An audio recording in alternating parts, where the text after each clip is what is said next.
Hi, friends. Welcome to season 4, episode 2 of Dysfunction Exposed. As always, I'm Emma J, and this is my baby. And I've watched the first episode of season 4 back. And you know what? I was going hard and fast on the facts. And there wasn't a lot of the backstory in there, should we say. So, apologies, I'm still learning. I'm just doing as I'm doing, just telling things the way they are. But today we're going to change all that.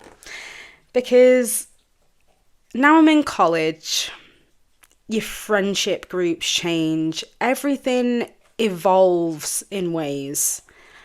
And I think I've only just put recently this bit of pattern recognition on the way I deal with friendships and being around people. I'm not great in groups.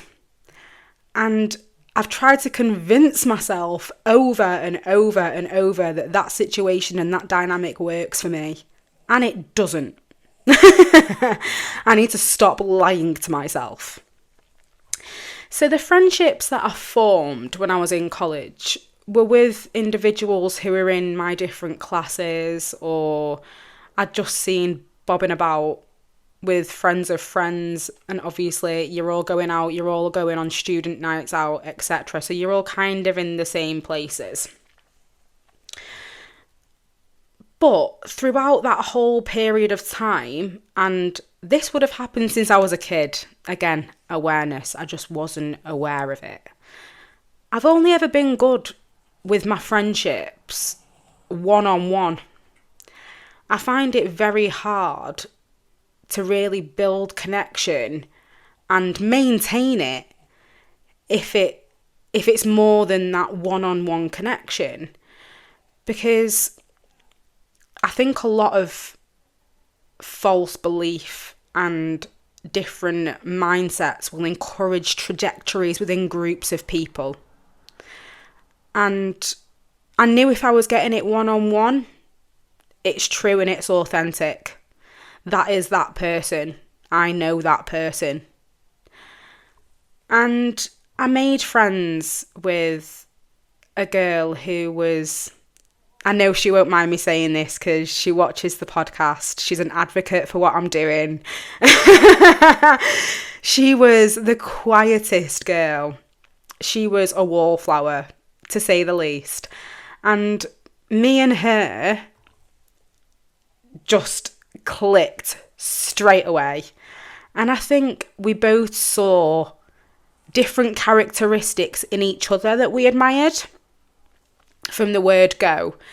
I think because she was so quiet and so shy and this lovely girl, and I was this rebel person. I was this girl who was just saying it like it is and doing what I wanted to do. And naturally, you meet people in the middle. So I'm bringing out this side of her, and she's also mellowing me down a bit. So it's working really well, and it did do for a very long time. And I'll get further into that relationship. But I didn't realise either, even though I had those friendships and I had those connections, before I was diagnosed as being neurodivergent, and because I was being told I was depressed and I was angry and I was mentally ill and I was unstable and I'm medicated, it still didn't get rid of the anger. And music has always been that thing for me. As we know, I'll sing it till I'm blue in the face. That's my therapy. And it was then. But music has frequency. Okay. If you're a spiritualist, you know where I'm going with this. Music has frequency. It has the ability to change your mood or keep you in a dark place. So when I was at my angriest, I didn't put songs on that were going to make me feel better. No. I wanted to hear about other people's pain. I was listening to stuff like Rage Against the Machine. I was listening to stuff like Limp Bizkit. All these people who are saying things that I'm feeling, but in this meat suit, you would never have known that. I wasn't the surface of what you'd expect. And that's where I think getting to know people on a one-to-one level is a very different ballgame. Because if you're in a circle filled with people who only like dance music, what do you listen to? You only listen to dance music. Well, there's plenty of other artists throughout history who have been telling these stories that we can resonate with. And yeah, it wasn't putting me in the best of moods mentally, but I was feeling through them. And that's a weird one. That is a bit of a weird scenario, and I think that's why music is such the universal language. Because everyone can feel those things. We understand why we like what they're saying, and we like the nice little beat they've put it on. But where's that sitting in your subconscious? Where's that sitting in your psyche? Because when they said it, they wanted people to feel it. But what do we do on the back of that? Do we feel it and then just let it simmer and stay in that depressed, angry mindset forever? No, we can't do that. And that's where personal growth comes into play.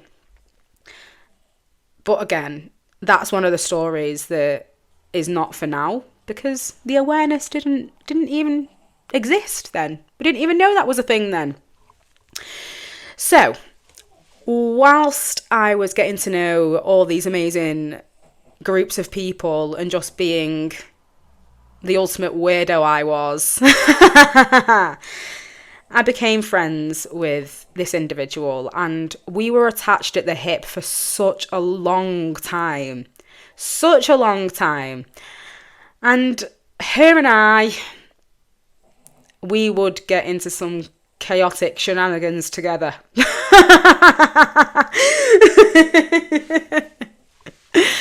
One of the nightclubs we used to frequent was a nightclub called Fifth Ave in Manchester, and it was like this indie emo club, and I absolutely adored the place because there was nowhere to hide.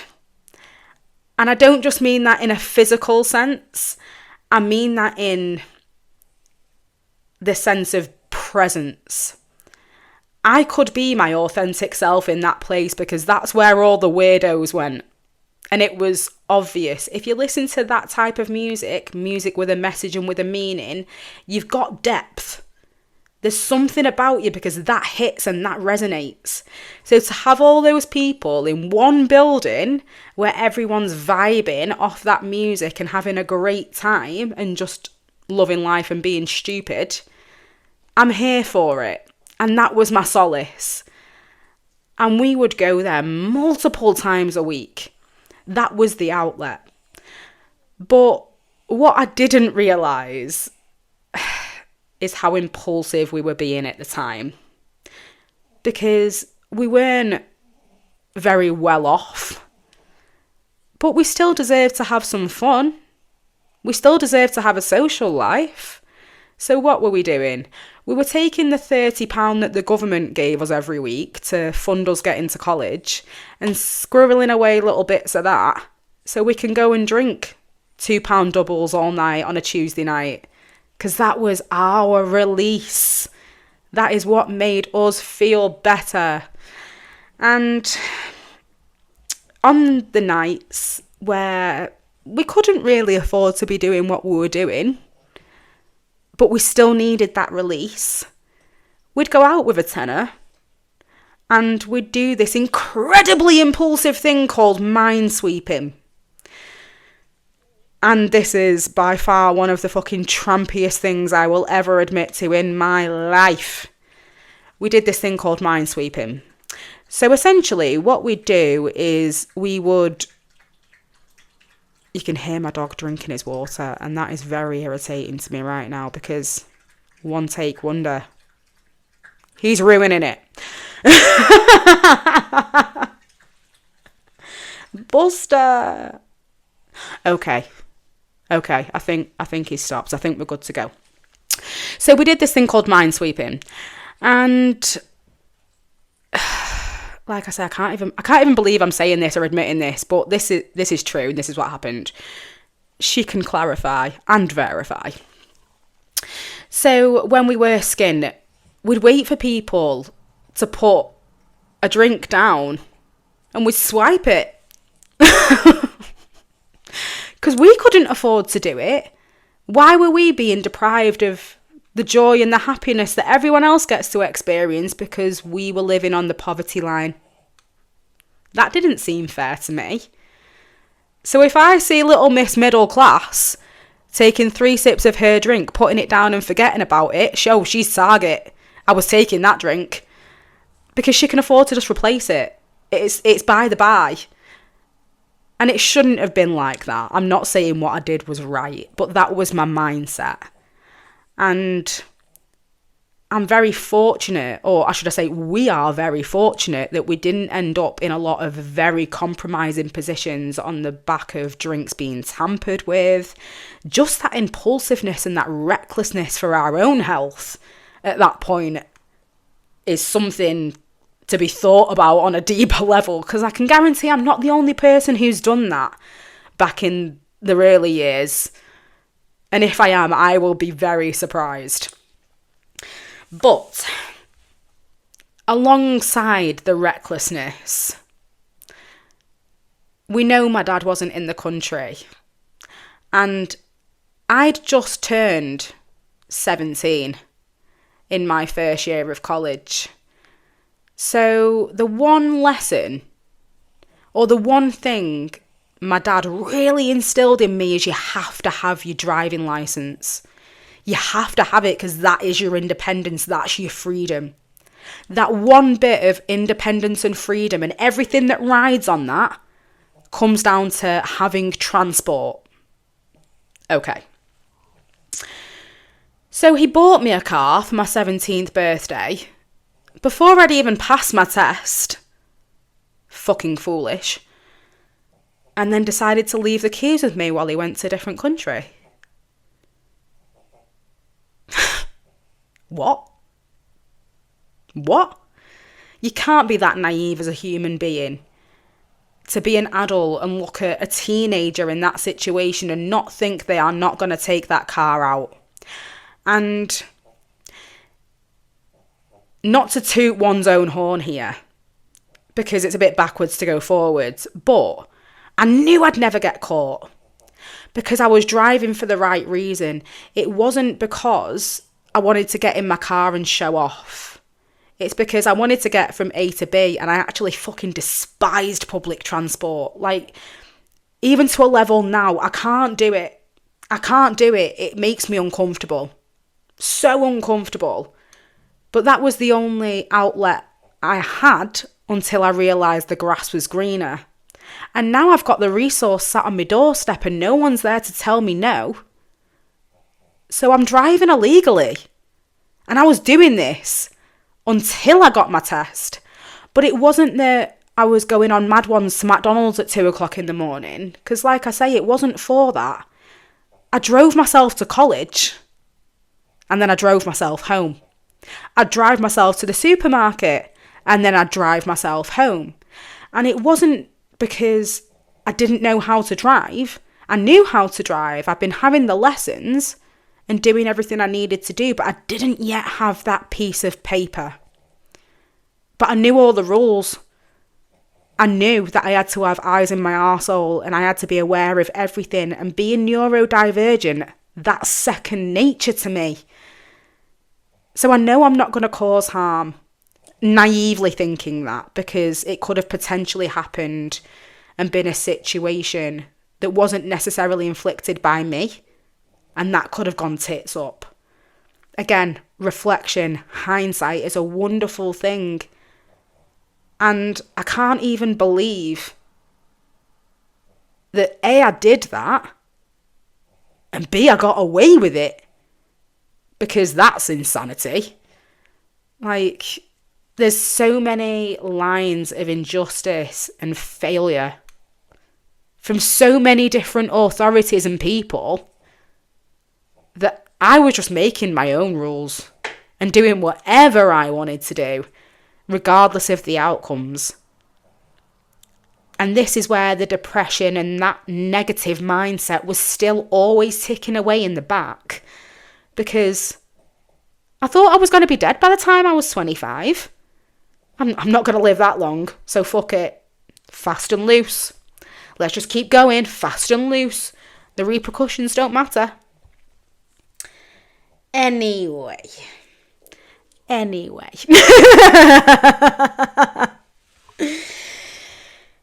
So, whilst this car was sat on the drive and we were still getting educational holidays while we're at college, I've been making these friends and they've been flying out to Cyprus with me. We'd fly out sometimes when my dad was there, sometimes he wasn't. Sometimes I was jumping on flights on my own when I was 16 because it was all right to do that then. I just had to make sure I had the funds to jump in the taxi, get myself to the airport and make my flight. And in that sense, I was very Matilda-ish, in the sense that I could handle my own shit from a very young age. And I look at people in the 30s now who still can't navigate an airport and it blows my mind. Because I'm like, you all right? Like, every single sign tells you what to do. Are you okay? Different story altogether. So my friends had been coming out to Cyprus with me and we'd been tearing up Bar Street whenever we could. My dad was taking us out drinking with him. He was playing in bands in Cyprus at this point. He's got his own life set up at this point in a different country. And we're just going out there and witnessing it for all its glory. So we're sat in bars, we're drinking cocktails, we're doing everything we're doing. And I'm meeting other people whose parents are living out there as expats, etc. And naturally you form these connections. And every single person I was with on that one-on-one basis, we had a blast. We had an absolute riot of a time. We were always going on nights out. Like, the world didn't revolve around anything else for me apart from partying and having a good time. Little did I know I was using alcohol to mask the depths of the bad juju that is now stuck in my frontal cortex. But we move. And this story is a bit of a difficult one to tell. And deep breath. I'm going to try and tell it. Because it's important. And it shaped me in a lot of ways. Okay. Whew. So, there was one particular evening. Me and a friend of mine had gone out on a night out and we're on Bar Street. We're 17, 18 years old. We think we know everything. We know fuck all. Reality, we knew fuck all. And this night ended with me and my friend talking to boys, and we're very sexually active at this point. Oh, we're getting it. We're out there, we love the attention, we are getting it. And we end up toddling back to an apartment with these two gentlemen. But when the door opens, there's about 10 other men in there. And these men all belong to an army base based in Cyprus. Okay. I don't remember all the details, but the bits I remember, I'll tell. So, without even batting an eyelid, getting it on was more of the priority than just walking away from that situation. Because did I have any self-esteem? Did I have confidence? No. I had false confidence. And me and this one gentleman, because I was like, well, I'm not taking on all of you. Like, that isn't what I'm here for. I only wanted this guy. So me and this guy go to the bathroom together and things are escalating. We're in the middle of the act. And there's no nice way to say this. That evening was the evening I was sodomized. If you don't know what it means, Google it. Because I'm not going to dumb it down. That is what happened to me.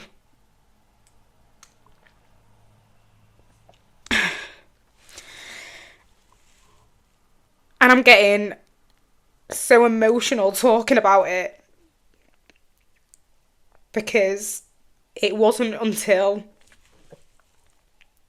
a decade, 12 years later, that I actually admitted to myself that that happened.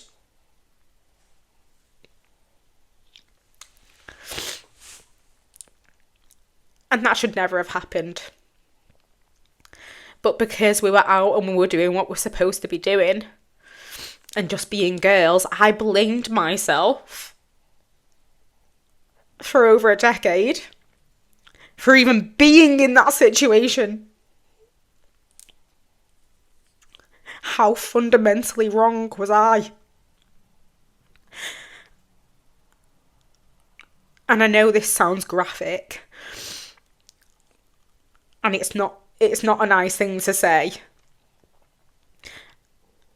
I bled for days after that scenario, and I brushed it off.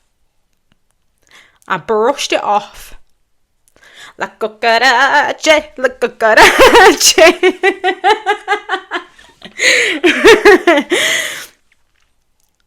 And it's crazy that I was so hard on myself for someone else's shit. For someone else's decision. For someone else's action. And I can't even tell you the name of this man. I can't tell you fuck all about him. I don't even recognise his face. I wouldn't know him if I walked past him in the street. That doesn't mean it didn't happen. But there's a lot of blame around that. I can't remember anything because I was highly intoxicated. All I know is the aftermath. And that's what it was. Whew. Therapeutic, this, isn't it?